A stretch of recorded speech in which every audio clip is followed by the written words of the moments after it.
聯署指責佢哋喺議會上面嘅示威行為，形容咁樣做係抹黑，影響合作。而時事評論員李鵬飛就話：社民連已經成為負累，泛民應該重新整合。由周月祥報導。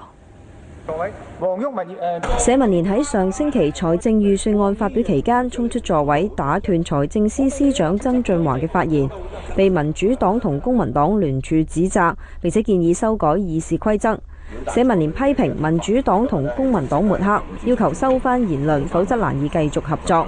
我而家雙重，咁我話喂，你借2萬銀，我醫下我先啦。佢話得，我唔借俾你，不過唔會影響以後嘅友誼，好唔好啊？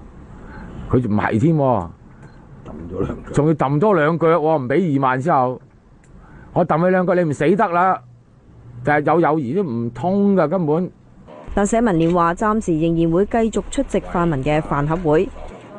做過多年行政立法兩局議員嘅李鵬飛話：議會唔應該有肢體衝突，批評社民連嘅行為囂張，又話社民連已經成為泛民嘅負累。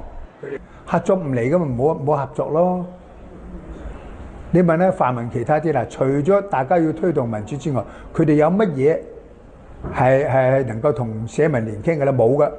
再去泛民會仲有個冇意思嘅，大家面阻阻嘅，不如分清佢啦。